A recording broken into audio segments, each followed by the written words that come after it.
Hello, my name is Annika. I am a senior here at the University of Wisconsin-La Crosse. I am currently an English major with an emphasis in literary and cultural studies, and I am the research intern for UWL's English Department. Today I'm here to give both non-majors and majors some information on how an undergraduate English major can refine the skills that students take with them into their careers after graduation. So let's begin.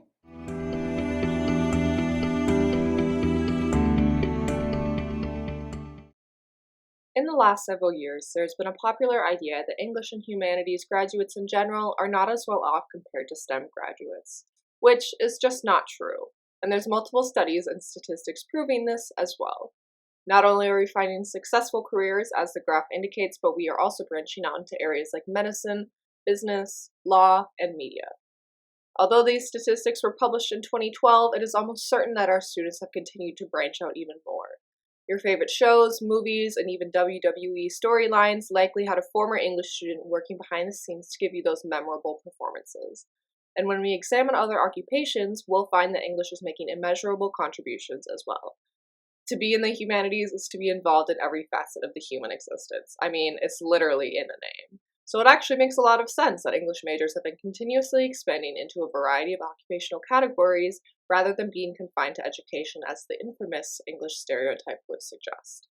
But some of you may be surprised to see English majors in these fields, so let's break it down and start with the facts.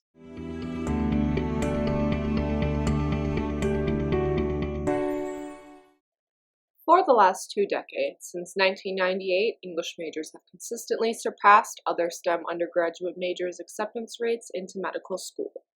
In 2022, English majors had a 50.5% acceptance rate, which was at least 4.5% higher than biology, physical science, math, and statistics majors as well.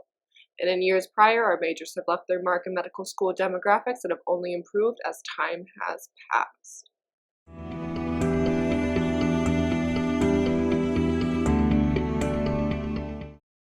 Similarly, when we consider English in the field of law, many studies have pointed out several important facts about how English graduates succeed in this area.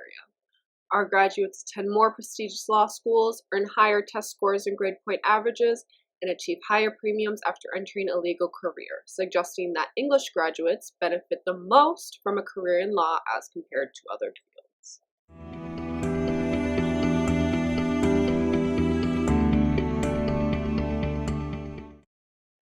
Although there are less studies dedicated to making connections between English and nonprofit work or psychology, that doesn't mean the connection isn't there.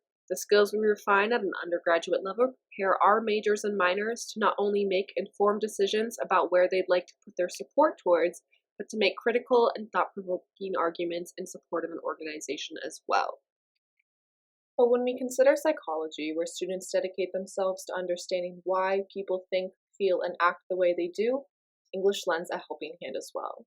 Through our thorough examination of novels, stories, and poetry that span centuries, English students learn how to look beyond just words to find new perspectives, ideas, and solutions to problems that others might not have known the answer to.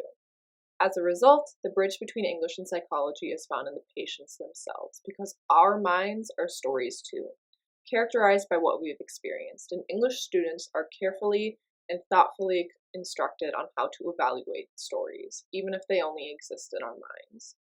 So for those of you who would like to go into clinical or therapeutic practices, where you must evaluate the needs of your patient based off of what they tell you or the information from their chart, English can refine your practice.